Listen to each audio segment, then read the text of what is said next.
Andrea, buenos días. Jenny, muy buenos días, ¿cómo te encuentras? Bien, muchas gracias. Qué pena es que te escribí al WhatsApp, pero no me respondiste. Qué pena, Jenny, ya lo reviso. Listo, muchas gracias, te agradezco mucho.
Compañeros, el doctor Nelson tiene inconvenientes con el teclado y con el micrófono, entonces apenas lo organice, se conecta. Gracias, compañero. Muchas gracias, André. Gracias, André. Gracias, mi André.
¿Me escuchan? Buenos días.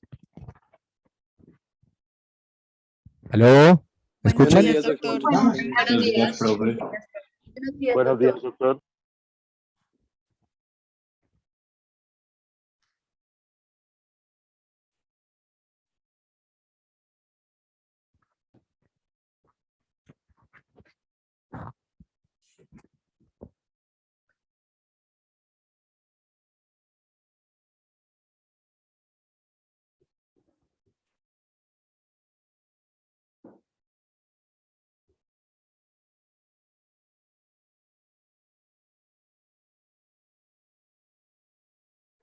Bueno, conmigo les va a tocar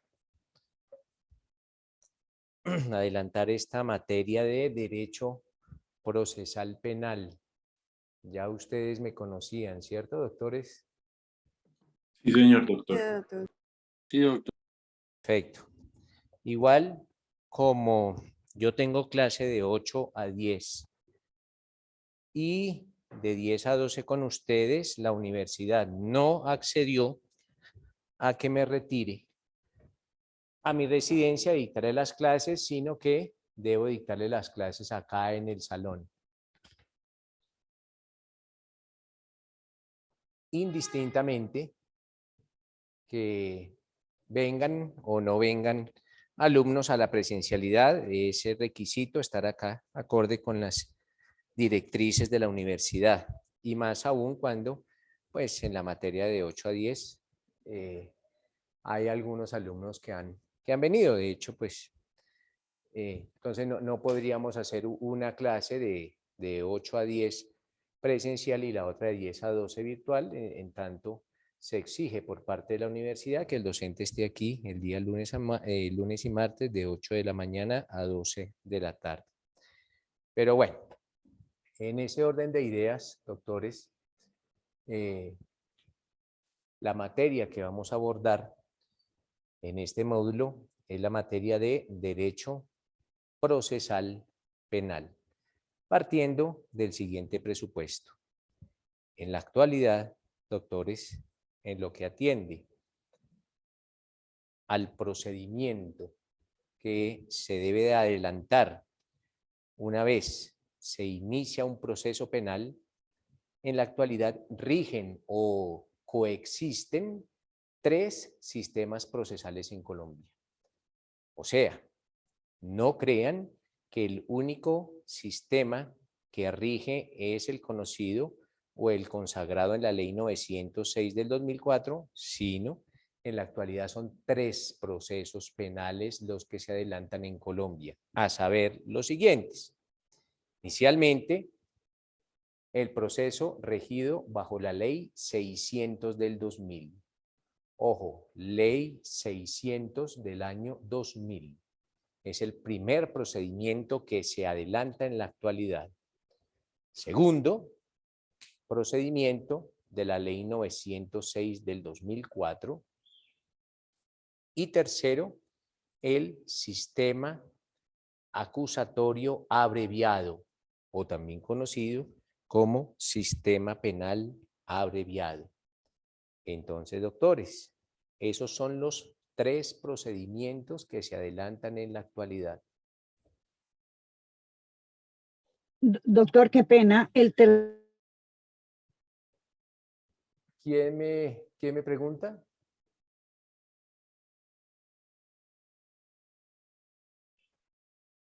Tercero escuchamos, ¿se le fue el audio? Ah, sí, cuéntame. ¿Quién me va a preguntar? ¿Janet?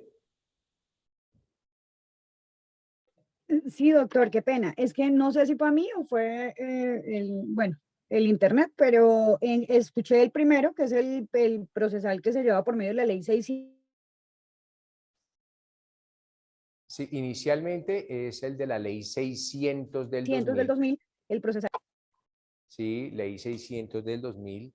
También el de la Ley 906 del 2004. Y el sistema penal abreviado. Ojo, sistema penal abreviado. ¿Cómo identifican ustedes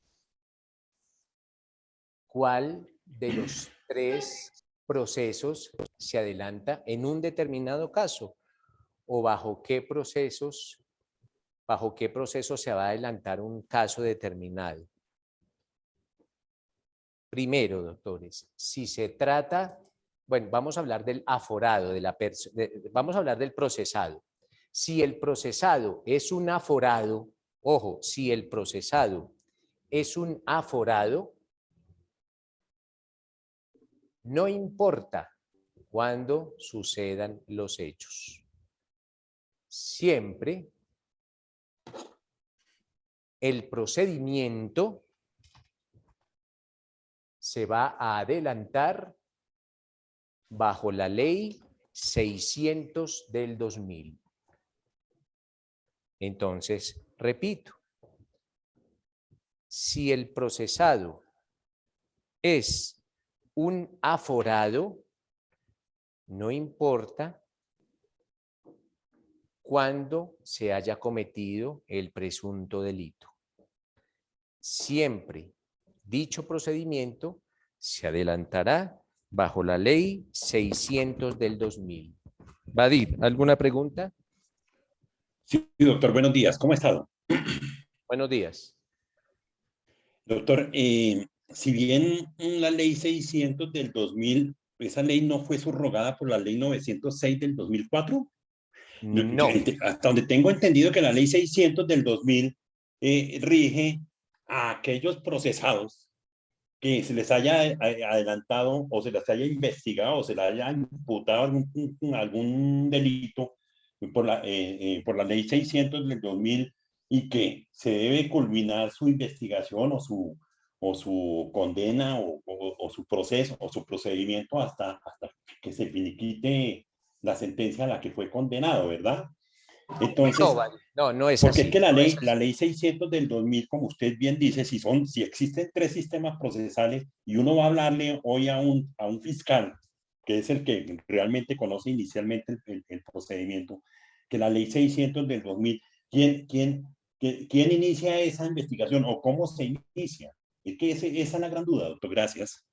Bueno, Badir, ¿es falso o es desacertado o inexacto que la ley 600 del 2000 haya sido derogada por la ley 906 del 2004? Correcto. La ley 600 del 2000 aún existe. Y ahora usted necesita, hombre, Badir, y muy acertadamente dice, ¿dónde dice eso? Necesito, Badir, por favor, que se remita a su constitución política. Ojo, a la constitución. Sí, aquí lo tengo. Ojo, constitución. Sí. Por favor, artículo, a ver si no me equivoco, 535.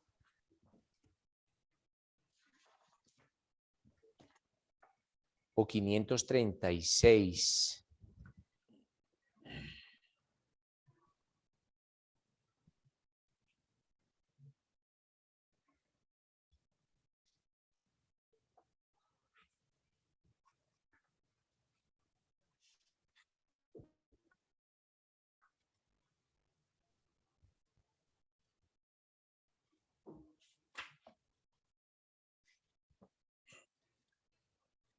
No, la que yo tengo va hasta el artículo 380, aunque sigue unas disposiciones transitorias.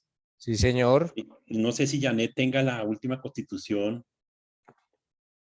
¿Algún compañero tiene última constitución? Yo es que ya está así, está vieja data, oiga, ¿no?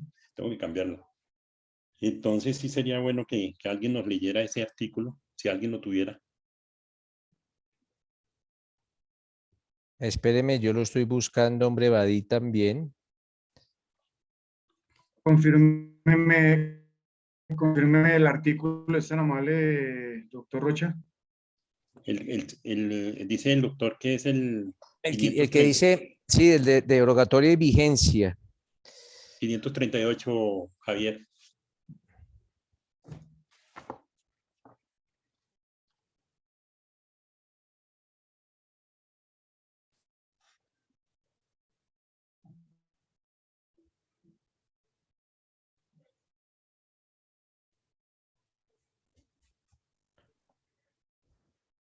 El que habla sobre la derogatoria y vigencia. Espérenme un momentico, les estoy buscando acá.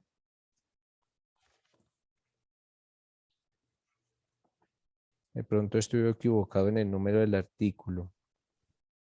No lo encuentro.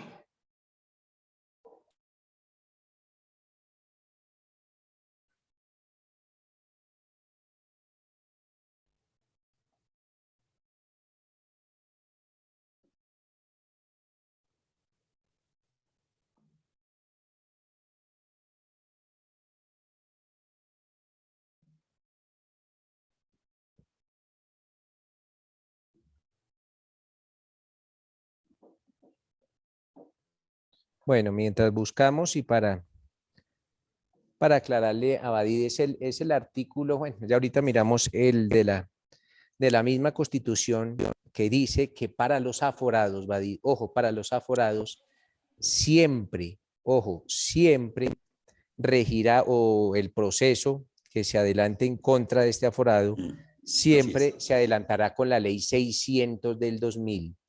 Ya ahorita encuentro el artículo, pero entonces, ¿qué quiere decir eso, Badid?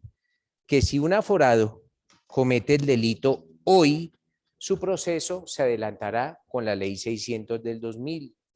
Por esa razón, hombre Badid, por esa razón, es que el proceso contra Álvaro Uribe Vélez por la presunta comisión del delito de compra de testigos se estaba adelantando con la ley 600 del 2000. No era porque esos hechos ocurrieron en vigencia de la ley 600 del 2000, no, sino porque es la misma Constitución la que dice, ojo, si un aferrado comete un delito, será la ley 600 del 2000. Por eso, muy sagazmente, los abogados de Álvaro Uribe Vélez hacen que Álvaro Uribe renuncie a su condición de senador para que ya como inmediatamente al renunciar a su condición de senador pierde el fuero y ya su proceso no se adelantará con la ley 600 del 2000, sino con la ley 906 del 2004. Por esa razón, el proceso cambió de la Fiscalía General de la Sala de Acusación de la Corte Suprema de Justicia, a la Sala de Primera Instancia de la Corte Suprema de Justicia, cambió inmediatamente a la Fiscalía General de la Nación. La razón fundamental fue porque él perdió su fuero. ¿Listo, Badid? Pero en la actualidad los dos sistemas coexisten. No es que uno haya derogado al otro, sino que los dos coexisten, ¿vale?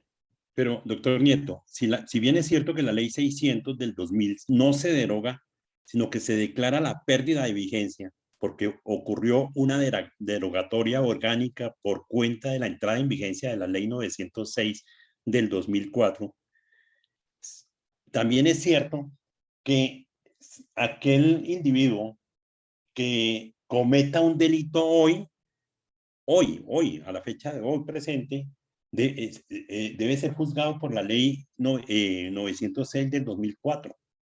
¿O no es cierto eso, doctor? Es cierto, Badid, siempre y cuando esa persona que cometa ese delito no sea un aforado. Si es un aforado, será la ley 600 del 2000. Si no es un aforado, si es una persona común y corriente, será la ley 906 del 2004. Ok, doctor. O sea que la diferencia es que debe ser aforado para que aplique la ley 600 del 2000, ¿verdad? Sí, señor. Ok, doctor. Muchas gracias por la aclaración. Mientras tanto, estoy buscando aquí el otro artículo.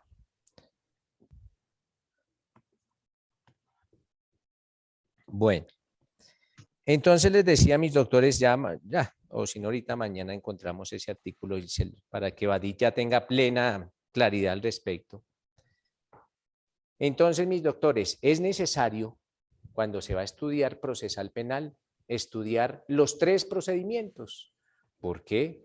Porque mañana a su oficina de abogados puede ir un congresista o alguna persona con fuero a exponerles un caso y será la ley 600 la que rige o la llamada a ventilar este proceso. ¿Qué diferencias existen entre la ley 600 de 2000 y la ley 906 del 2004? Básicamente las siguientes. Primera, el sistema regido por la Ley 600 de 2000 es escritural.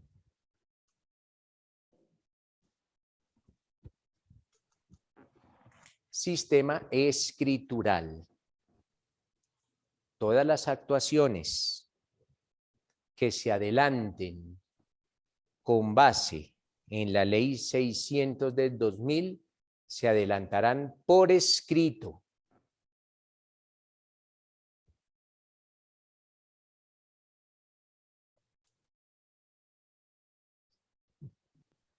Este sistema de la Ley 600 del 2000 es conocido como sistema inquisitivo.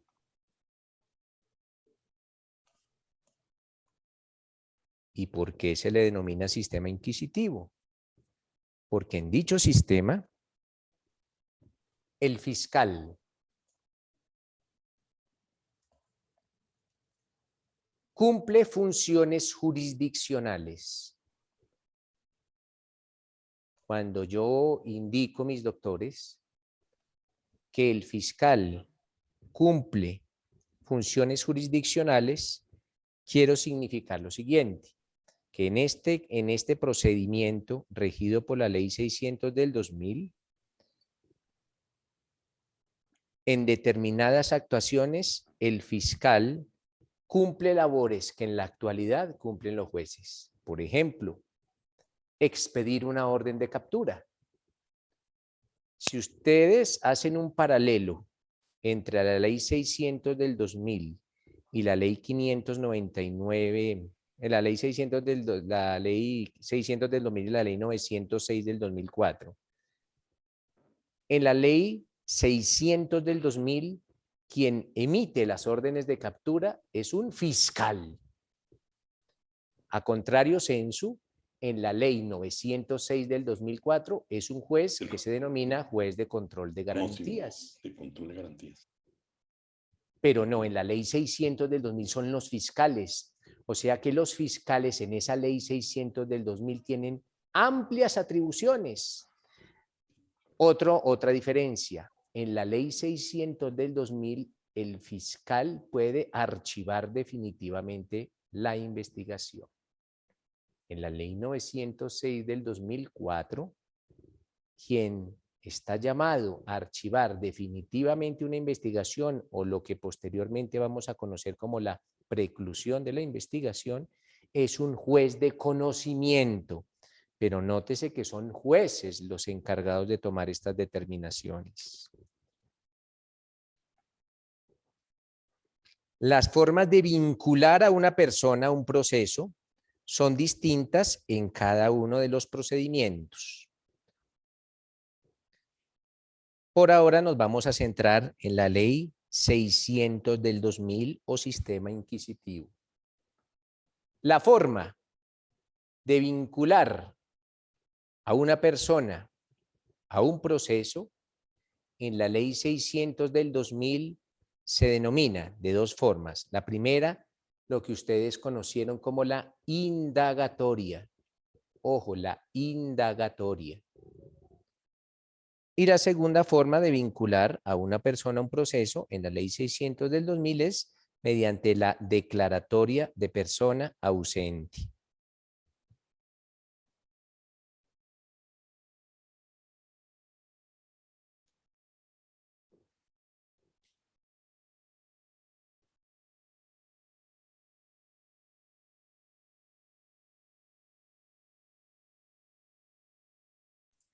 Doctor, ¿Sí? una preguntita. Cuénteme, Si bien, entonces, por lo menos cuando el juez o el instructor en aquella época, en la Ley 600 del 2000, habría un procedimiento en contra de un tercero y lo citaba a rendir versión libre, y asistido por apoderado de pronto. ¿A eso cómo se le llamaba? Eso era una diligencia de versión libre. Lo que pasa, Badid, es que todavía en esa etapa del proceso, para el fiscal no es suficientemente claro que esa persona sea la probable autora o partícipe del delito por el cual se está adelantando la investigación. Espérenme un momento, por favor.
Bueno, doctores, estaba hablando aquí con las directivas de la universidad para ver qué posibilidades habría de dictar la clase totalmente virtual. Me comentan que es completamente imposible que las personas, que pues así tengan libertad ustedes para venir o no, es el mismo Ministerio de Educación Nacional el que ha indicado que las clases en la presencialidad vuelven en todos los establecimientos de educación superior, que ya es una obligación de la universidad dictar la clase presencial acorde con las directrices del Ministerio de Educación.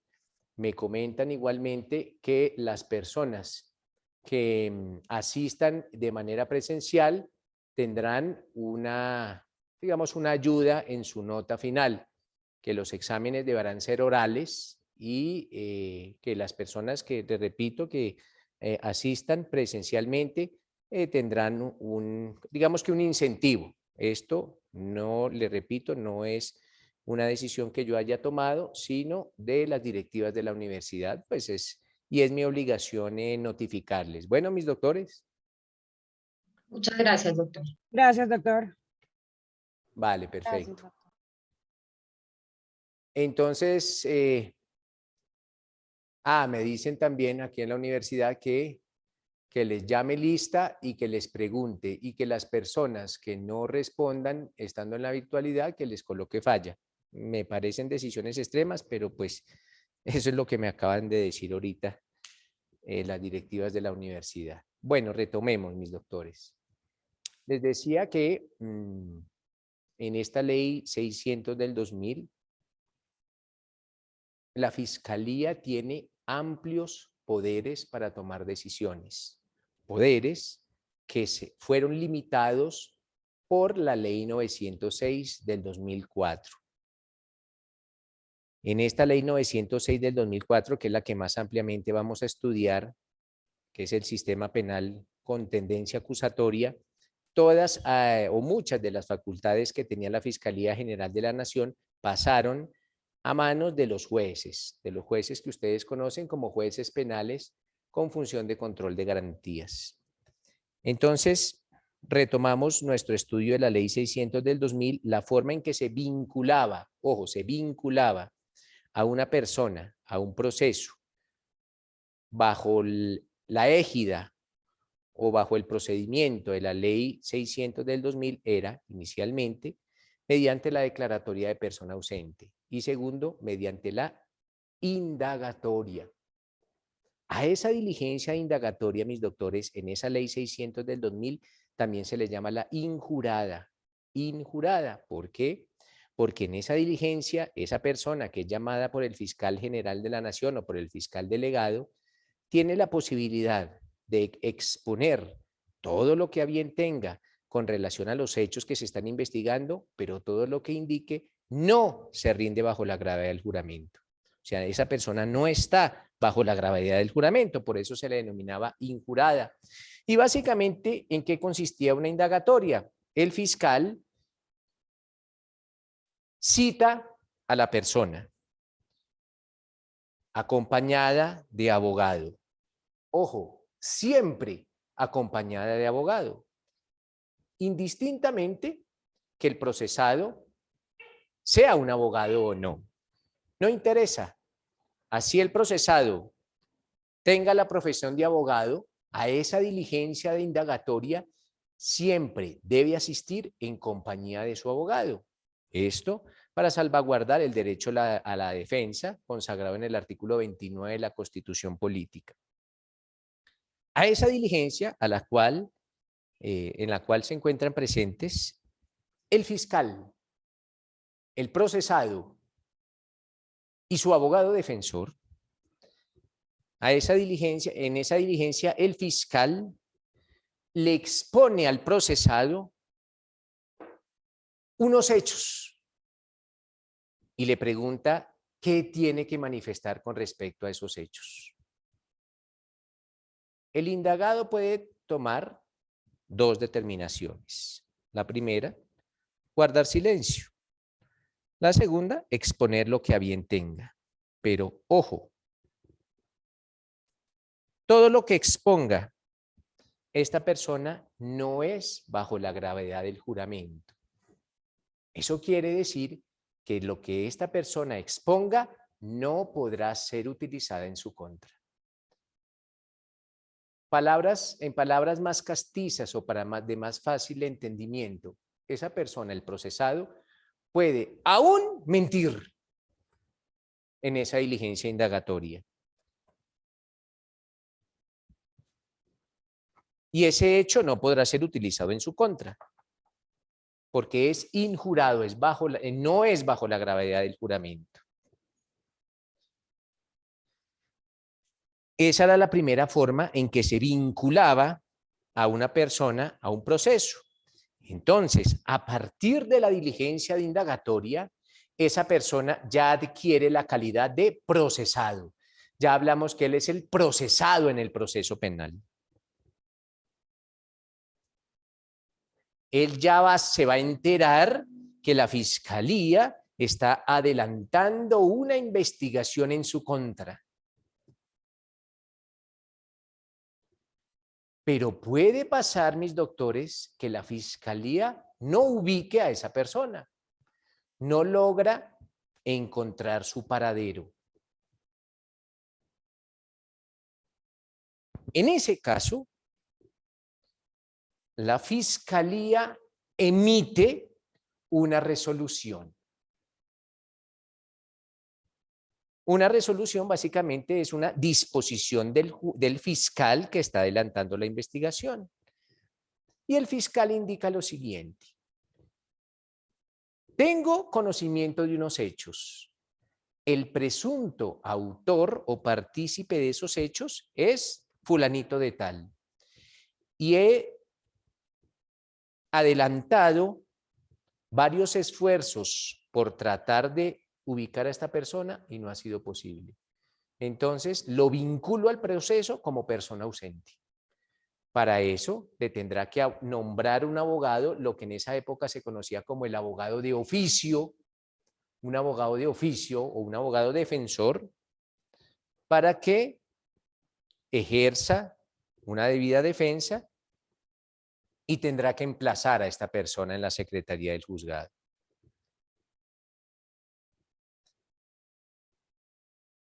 Imagínense, doctores, que la justicia no se puede paralizar hasta que la fiscalía ubique al procesado, ¿no? Existen algunas otras figuras para adelantar el proceso aún con la persona sin ubicarse.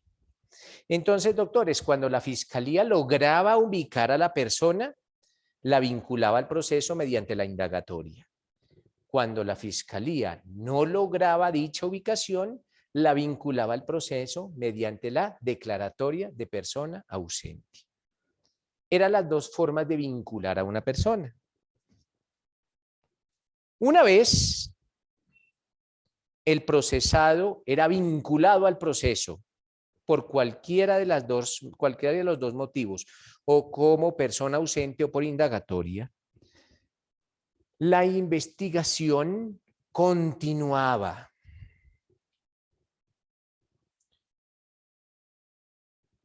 Y el fiscal, una vez terminado el proceso investigativo, el fiscal, repito, podía tomar dos determinaciones.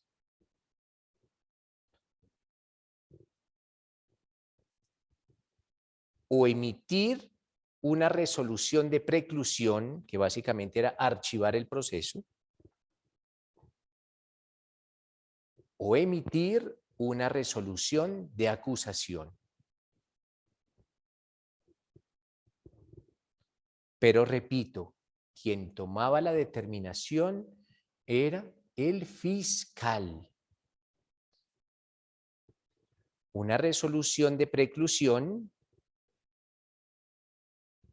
es una determinación por escrito. Acuérdense que este es un proceso escritural en el cual el fiscal indicaba básicamente, miren, he adelantado una investigación por unos hechos y de todas las pruebas que he recaudado, no logro determinar que esta persona sea la presunta autora responsable del delito. Entonces, archivo el proceso. Era una determinación que tomaba el fiscal. Pero si el fiscal consideraba que esta persona sí era responsable del delito, lo acusaba. Lo acusaba. Y básicamente, ¿cómo lo acusaba? Mediante otro escrito.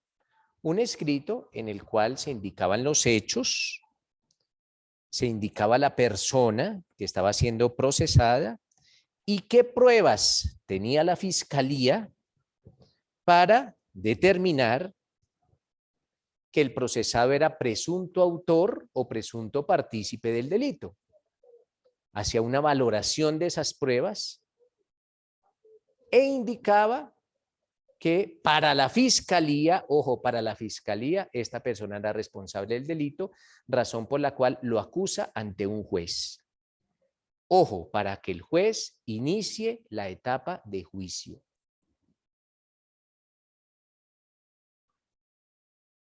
Pero es importante tener en cuenta que la decisión de acusar o de archivar la tenía un fiscal. Noten, mis doctores, cómo el fiscal tenía amplias potestades.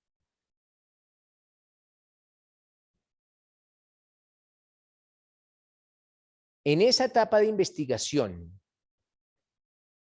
el fiscal puede adelantar o podía adelantar todas las diligencias tendientes a obtener pruebas. ¿Y qué fiscal o qué diligencias podía adelantar a un fiscal? Por ejemplo, un allanamiento, por ejemplo, un seguimiento, una toma de muestras, Pensemos en cualquier acto de investigación que adelante la Fiscalía General de la Nación. Podían entrar a nuestra casa y practicar una diligencia de allanamiento. Podían colocar agentes de la Fiscalía General de la Nación como agentes encubiertos para que nos hicieran un seguimiento. Podían citarnos al Instituto Nacional de Medicina Legal y Ciencias Forenses para una toma de semen o una muestra de saliva o una muestra de cabello para alguna prueba de ADN. Todas las diligencias de investigación podían interceptar nuestras líneas telefónicas. Todas esas diligencias de investigación que pueda adelantar la Fiscalía General de la Nación. En la Ley 600 del 2000 las adelantaba el fiscal sin ningún control. Ya la Ley 906 cambió este hecho. Ahora sí existen controles, pero en esa Ley 600 el fiscal no tenía ningún control. El fiscal podía adelantar cualquier clase de acto de investigación y ese acto de investigación no tenía control por parte de ningún juez.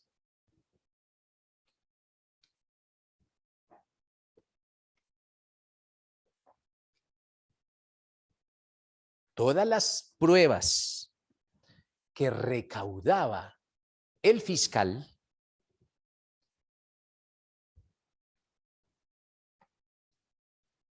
terminaban ¿en dónde, mis doctores? En un expediente. Como este era un sistema escritural o como este es un sistema netamente escritural, mis doctores, entonces el fiscal recaudaba la prueba o la practicaba y la anexaba a un expediente. Por eso, en aquella época, cuando todos los procesos se adelantaban con la Ley 600 del 2000, hablábamos de expedientes muy voluminosos. Ustedes iban a los juzgados y veían esos expedientes gigantescos. ¿Por qué? Porque todo se hacía escrituralmente y todo reposaba por escrito allí en el expediente. Esto quiere decir, mis doctores, que las pruebas permanecían en el expediente. No solo las pruebas de la Fiscalía, también las pruebas de la defensa. Entonces, mis doctores, las pruebas allí permanecían en el expediente. Y cualquier parte en el proceso podía eventualmente revisar el expediente y observar qué pruebas obraban allí.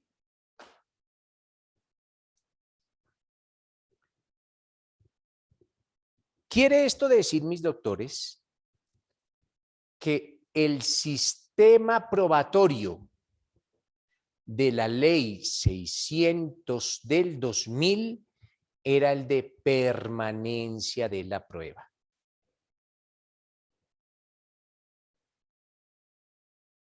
Cuando ustedes vieron su derecho penal probatorio o su derecho probatorio, estudiaron que existen dos clases de sistemas, el sistema de permanencia de la prueba y el sistema de inmediación de la prueba. En la Ley 600 del 2000, el sistema que regía era el de permanencia de la prueba. Cuando yo hago referencia a la permanencia de la prueba, indico que las pruebas permanecen en el proceso, en el expediente, como se llamaba en aquella época, o en la actualidad en los procesos contra los aforados.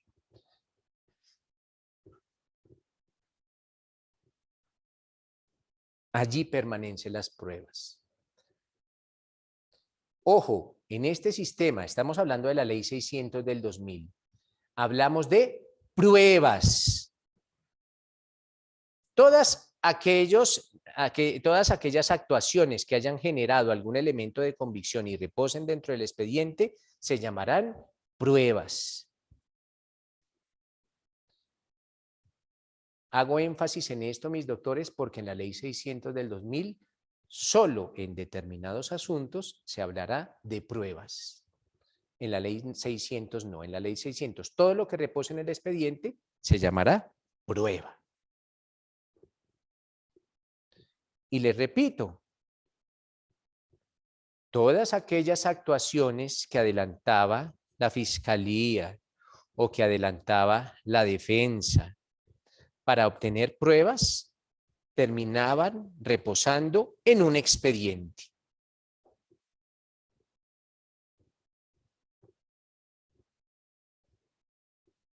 Cualquiera de ustedes, si era parte dentro del proceso, podía ir a la fiscalía o al juzgado, pedir el expediente y allí le entregaban todo el expediente en donde estaban todas las pruebas. Aún sin que se haya terminado el proceso. ¿No? El proceso hasta ahora estaba surtiéndose su curso. Eso ha cambiado sustancialmente con la ley 906 del 2004.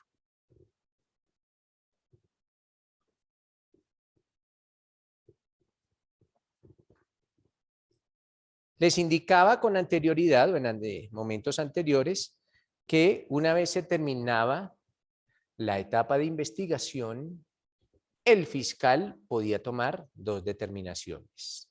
La primera, proferir una resolución de preclusión, o la segunda, proferir una resolución de acusación. Preclusión, si para el fiscal las pruebas no llegaban a una probabilidad de probable autoría o probable participación del procesado en el delito. Contrario sensu, si para el fiscal las pruebas que se habían practicado podían indicar una probable autoría o participación, pues profería una resolución de acusación. ¿Ante quién? Ante un juez. Proferida la resolución de preclusión, el proceso se archiva definitivamente. Entonces, el fiscal tenía la potestad de archivar definitivamente un proceso. Y proferida la resolución de acusación, el proceso pasaba de manos de un fiscal a manos de un juez de la República, quien es el funcionario encargado de adelantar el proceso de juicio. Antes de eso, mis doctores, también es preciso indicar que los exámenes los vamos a realizar los días viernes. Entonces, quedan notificados en estrados y contra esta decisión no procede ningún recurso, que los exámenes se practican el día viernes, doctores.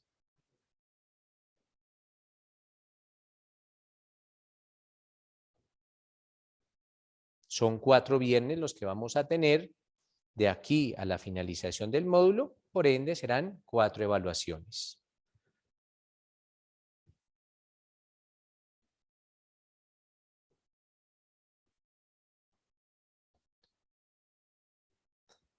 Volvemos, doctores. Entonces, el fiscal tenía la posibilidad de archivar la investigación definitivamente.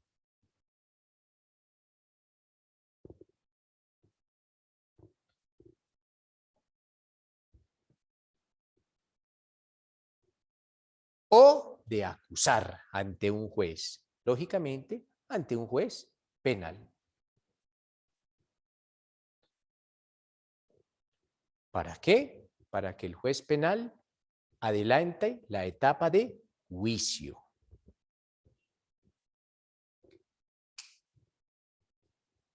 En la ley 600 de 2000,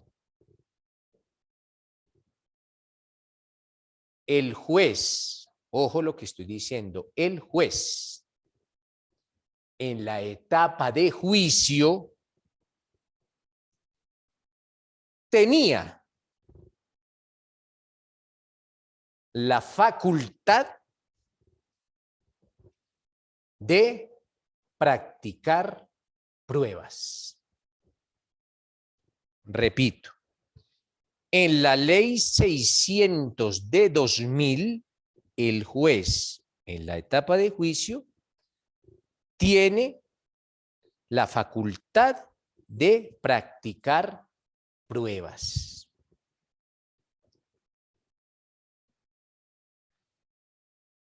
¿Qué significancia tiene que el juez pueda practicar pruebas en un proceso, doctores?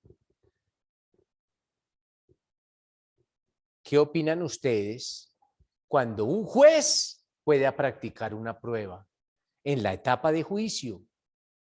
¿Qué puede pasar si un juez practica o tiene la potestad o la facultad de practicar pruebas? ¿Qué nos dice Giovanni Núñez?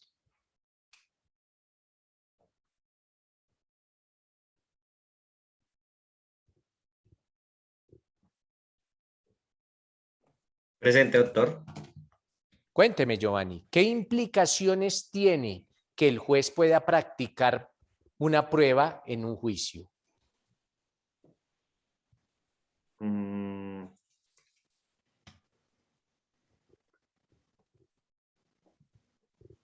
¿Qué pruebas?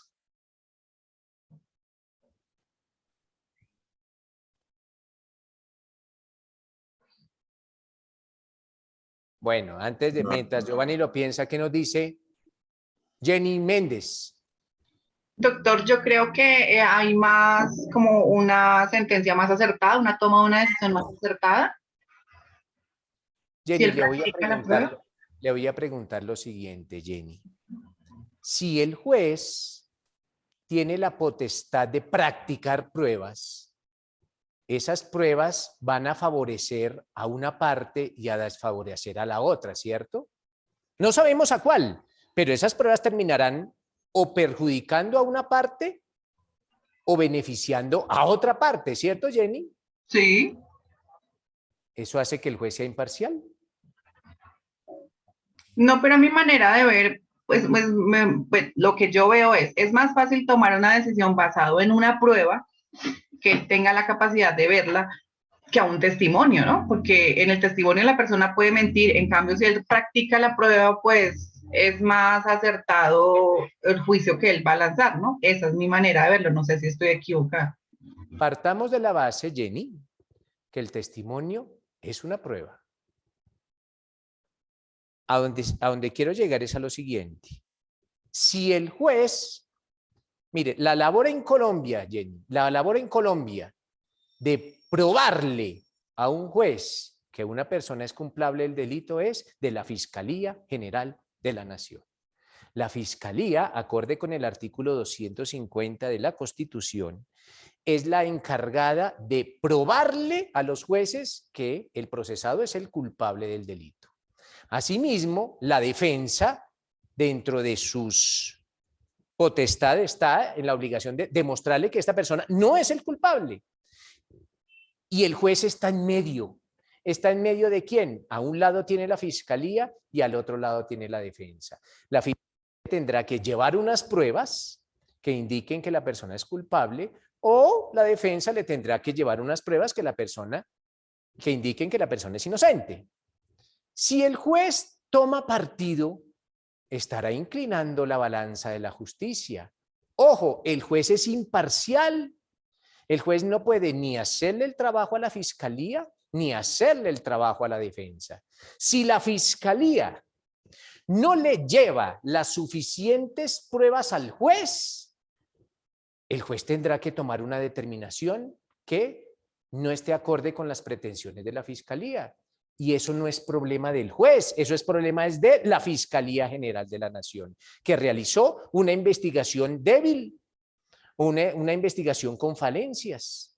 Pero el juez no puede empezarle a arreglar el caminado a la Fiscalía decretando pruebas o arreglándole el camino a la defensa decretando pruebas. Cuando un juez, o sea, el juez, quitemos la palabra, o sea, no confundamos a un juez con un justiciero. No, el juez no es encargado de ser un justiciero, sino de tomar una determinación con base en las pruebas que le lleva, ¿quién? La Fiscalía General de la Nación y las pruebas que le lleva la defensa. Entonces él se sienta y valora cuál de las dos pruebas tiene mayor peso, lo que se denomina valoración probatoria. Pero si el juez tiene la facultad de decretar pruebas, puede que favorezca a la defensa o puede que favorezca a la fiscalía. Dice Jenny que eso en virtud de la justicia.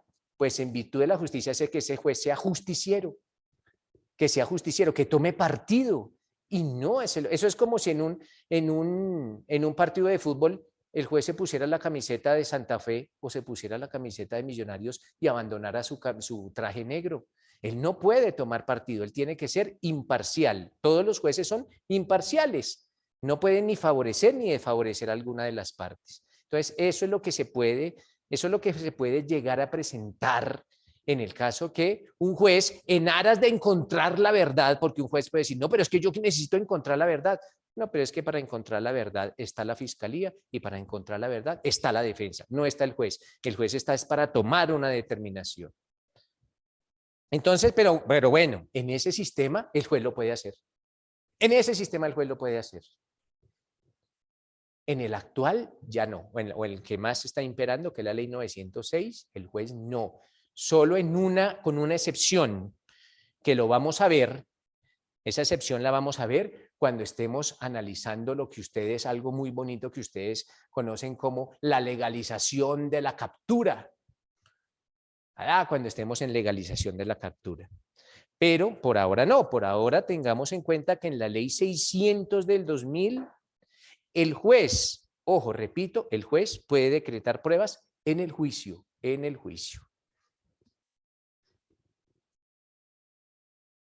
Entonces, en este procedimiento de la ley 600 de 2000, mis doctores,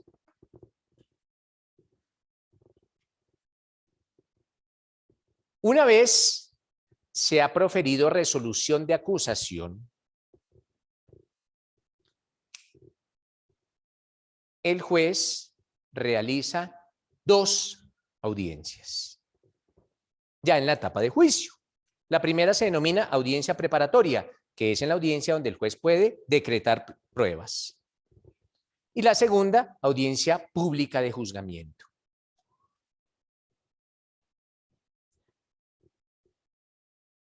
Y una vez practicadas todas las pruebas, el juez lee el expediente, lee las pruebas que reposan en el expediente. Acuérdense del principio de permanencia de la prueba. Todas las pruebas permanecían en ese expediente y tomaba una decisión. Un juez solo puede tomar 2 decisiones, o condena o absuelve. Y si condena, ustedes ya saben cómo condena, porque ustedes son unos tigres para dosificar penas y todas esas cuestiones. Aquí vamos a necesitar, aquí en este módulo, mis doctores, vamos a necesitar que ustedes recuerden todos aquellos conceptos y todos aquellos que repasen todos sus apuntes del derecho penal general y del derecho penal especial, porque aquí los vamos a aterrizar, ¿en dónde? En un proceso.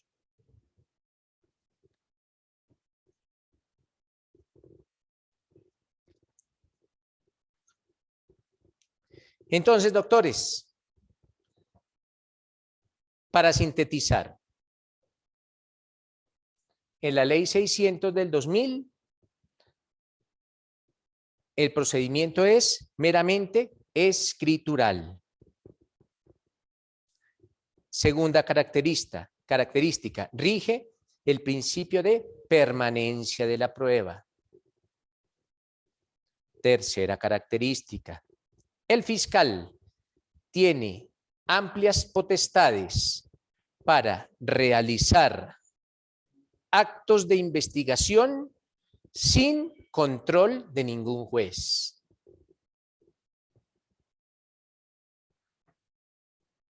Cuarta característica, el fiscal tiene la potestad de archivar definitivamente el proceso sin control de ningún juez.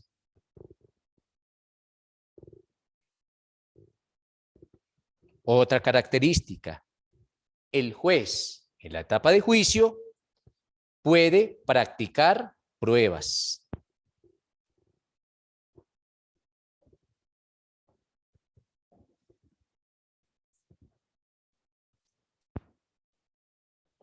Por esa razón se denominaba o se le denomina a este sistema sistema inquisitivo, porque el juez puede tomar parte. El juez se vuelve un inquisidor.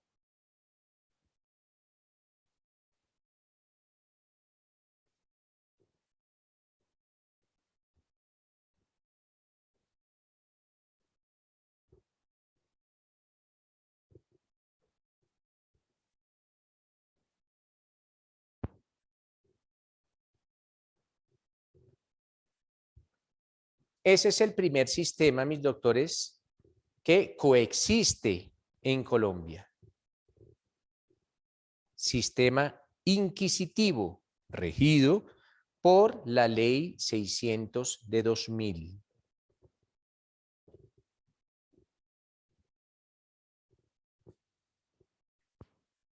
En la medida en que vayamos avanzando en la Ley 906 del 2004, si recuerdo algunas otras diferencias con la Ley 600, se las voy indicando.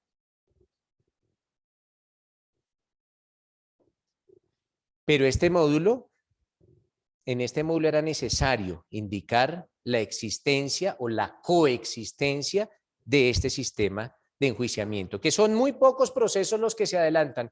En la actualidad con la Ley 600, sí, pero coexiste. Y es necesario tenerlo en cuenta.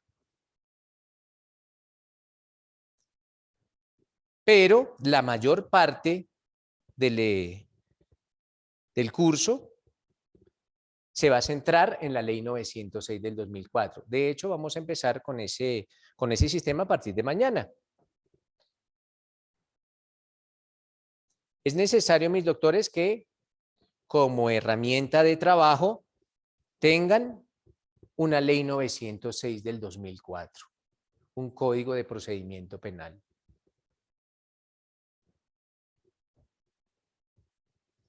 Desde ya es necesario que ustedes asuman una postura. ¿Por qué? Porque vamos a hacer audiencias para entender mejor el procedimiento. Y en esas audiencias, ustedes serán o defensa o serán fiscalía. Lógicamente, días antes de la audiencia, yo les explicaré si son defensa o si son fiscalía y cuál es la carga argumentativa que tienen que indicarle al juez. ¿Qué es lo que tienen que decirle al juez en la audiencia? De nada nos sirve conocer todas y cada una de las etapas de un proceso si no hacemos audiencias, por lo menos audiencias simuladas.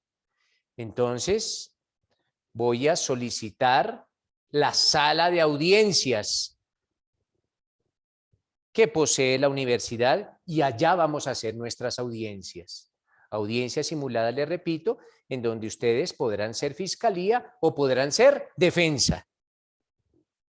Jueces no. Jueces lo vamos a hacer con todo lo que implica todas estas cuestiones ceremoniosas. Yo traigo mi toga y fungiré como juez. Pero ojo, ustedes podrán ser o fiscalía o defensa, con un caso que previamente les asigne.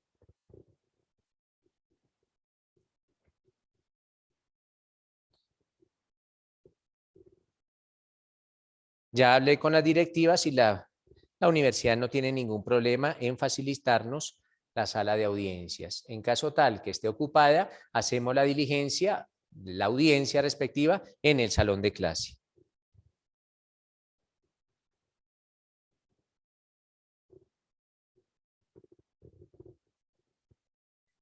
Si el alumno o la alumna que funja como fiscal o como defensa lo hacen bien, quedarán eximidos del examen correspondiente, o sea, el examen que sigue el viernes siguiente.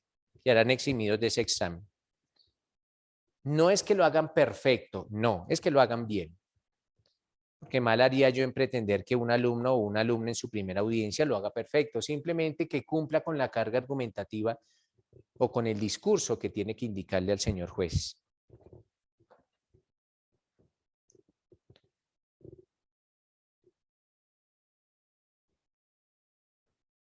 Para iniciar el estudio de la Ley 906 del 2004, es preciso indicar lo siguiente. Todo proceso penal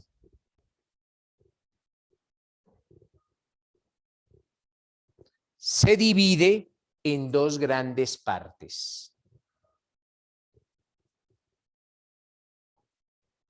Algunos doctrinantes, por si ustedes desean leer literatura sobre el proceso penal acusatorio en Colombia, algunos doctrinantes indican que son 3 partes. Otros indican que 2. Los que indican que 2 partes afirman que un proceso penal se divide en, primero, la parte de investigación y segundo, la etapa de juicio. Esas 2 etapas, investigación y juicio. Repito, esto los doctrinantes que afirman que el proceso se divide en esas 2 grandes etapas. Algunos otros indican que el proceso se divide en 3 etapas. La primera, indagación. La segunda, investigación. Y la tercera, juicio.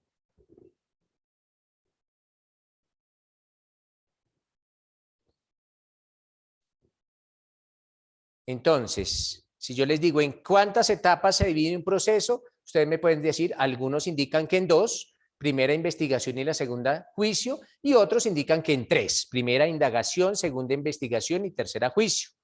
Lo que pasa, mis doctores, es que aquellos doctrinantes que afirman que el proceso se divide en 3 etapas, digo, en 2 etapas, los que afirman que se divide en 2 etapas, incluyen a la indagación dentro de la investigación.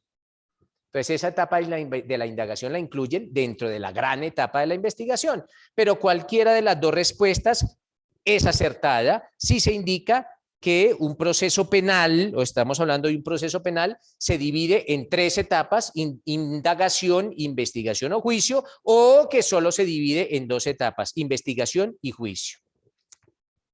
Cualquiera de las 2 respuestas es acertada y es afirmativa.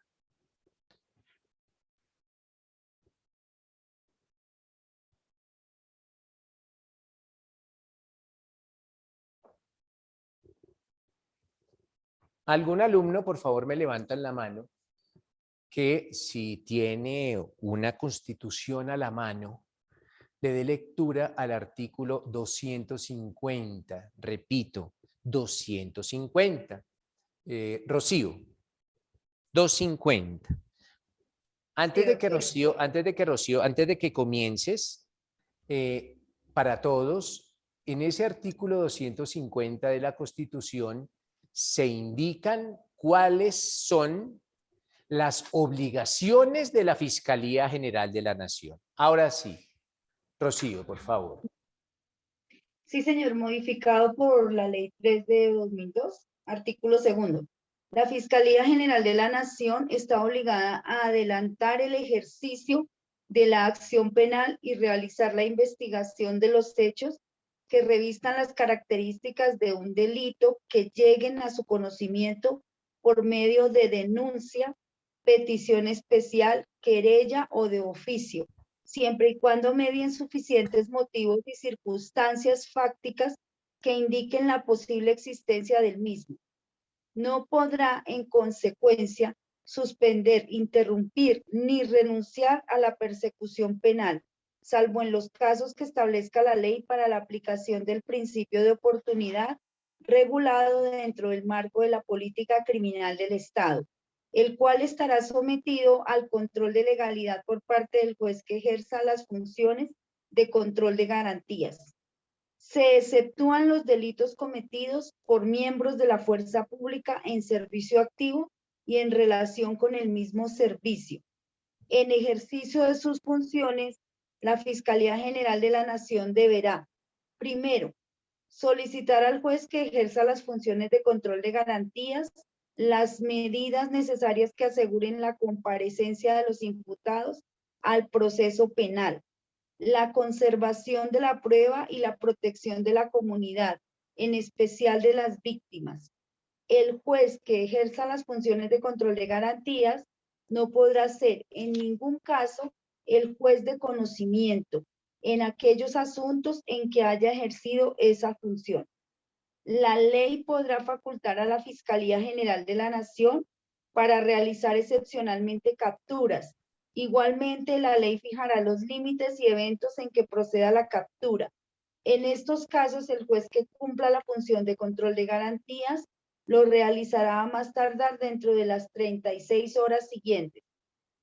Segundo, adelantar registros, allanamientos, incautaciones e interceptaciones de comunicaciones.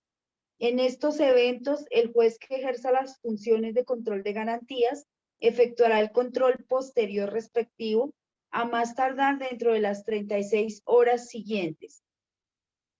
Tercero, asegurar los elementos materiales probatorios garantizando la cadena de custodia mientras se ejerce su contradicción.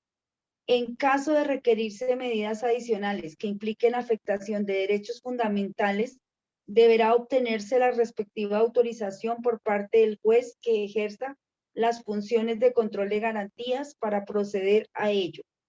Cuarto, presentar escrito de acusación ante el juez de conocimiento con el fin de dar inicio a un juicio público oral con inmediación de las pruebas, contradictorio, concentrado y con todas las garantías. Quinto, solicitar ante el juez de conocimiento la preclusión de las investigaciones cuando, según lo dispuesto en la ley, no hubiere mérito para acusar. Sexto, solicitar ante el juez de conocimiento las medidas judiciales necesarias para la asistencia a las víctimas, lo mismo que disponer el restablecimiento del derecho y la reparación integral a los afectados con el delito.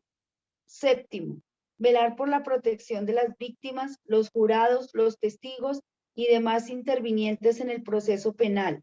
La ley fijará los términos en que podrán intervenir las víctimas en el proceso penal y los mecanismos de justicia restaurativa. Octavo, dirigir y coordinar las funciones de policía judicial que en forma permanente cumple la Policía Nacional y los demás organismos que señale la ley. Noveno, cumplir las demás funciones que establezca la ley. El fiscal general y sus delegados tienen competencia en todo el territorio nacional. En el evento de presentarse escrito de acusación, el fiscal general o sus delegados deberán suministrar por conducto del juez de conocimiento todos los elementos probatorios e informaciones de que tengan noticia, incluidos los que les sean favorables al procesado. Parágrafo. La Procuraduría General de la Nación continuará cumpliendo en el nuevo sistema de indagación, investigación y juzgamiento penal las funciones contempladas en el artículo 277 de la Constitución Nacional. Parágrafo segundo. Adicionado por la Ley Sexta de 2011, artículo 2, corregido por el Decreto 379 del 2012. Artículo primero. Atendiendo la naturaleza del bien jurídico y la menor lesividad de la conducta punible, el legislador podrá asignarle el ejercicio de la acción penal a la víctima o a otras autoridades distintas a la Fiscalía General de la Nación. En todo caso, la Fiscalía General de la Nación podrá actuar en forma preferente. Gracias, Rocío. Entonces, acorde con el artículo 250 de la Constitución, el cual muy gentilmente nos leyó Rocío, pregunto lo siguiente, yo determino quién responde. Acorde con ese artículo 250, repito, ¿quién es el encargado de adelantar la etapa de investigación? ¿Qué nos dice Valentino González? ¿Así se llama Valentino González?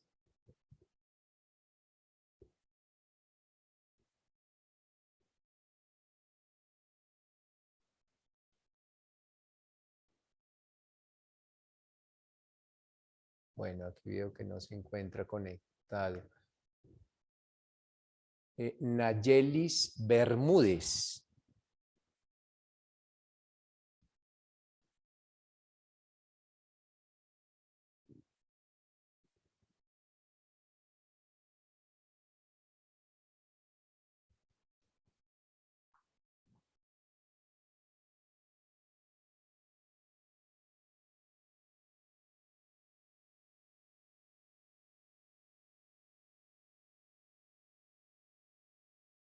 Julián Camilo Hernández.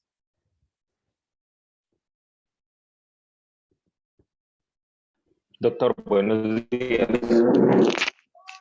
Cuénteme, hombre, Julián Camilo. Pues le repito que no es cosa mía porque ustedes ya me conocen, pero las personas que no contesten tienen falla y es como si no hubiese existido a las 2 horas, acorde con lo que acaba de informarme la universidad. Cuénteme, Julián Camilo. ¿Me repite, por favor, doctor? La pregunta es, acorde con este artículo 250 de la Constitución, ¿quién es el encargado de ejercer la etapa de investigación o de adelantar la etapa de investigación por la presunta comisión de un delito? Doctor, si no estoy mal, el juez. Listo, Juan Camilo. No lo es así, es la Fiscalía General de la Nación. Perdón, la fiscalía, porque ya ellos hacen toda la etapa de investigación, luego se lo envían al juez para que inicie la etapa de juicio. Listo, Julián Camilo, gracias. Entonces, nótese, mis doctores, tiene que razón. este artículo 250, mis doctores de la Constitución, le asigna la facultad de investigar todas aquellas conductas que se pongan a oídos de la Fiscalía General de la Nación y que revistan las características de un delito.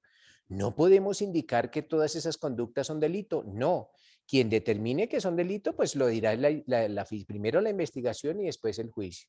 Lo que pasa es que al parecer, ojo, al parecer, una conducta es constitutiva de un delito. Para eso está la Fiscalía General de la Nación, inicialmente, para empezar a ejercer o a adelantar toda una etapa de juicio para establecer inicialmente si el delito, si esa conducta efectivamente es delito y en caso tal que lo sea, quién es su responsable. Esa es la labor que tiene la Fiscalía General de la Nación. No es una labor del juez, es una labor de la Fiscalía General de la Nación investigar. Para eso la Fiscalía General de la Nación cuenta con una planta de personal de más de 10.000 empleados para ejercer todos los actos de investigación de todas aquellas conductas que revistan las características de delito. El día de mañana, doctores, vamos a empezar en el orden establecido por el Código de Procedimiento Penal. Vamos a ir en ese orden, al igual que lo hicimos en el anterior módulo de Código Penal, vamos a ver con ese orden del Código de Procedimiento Penal. Doctores, muchas gracias por su asistencia y nos vemos el día de mañana. Doctor, muchísimas gracias. Gracias, doctor.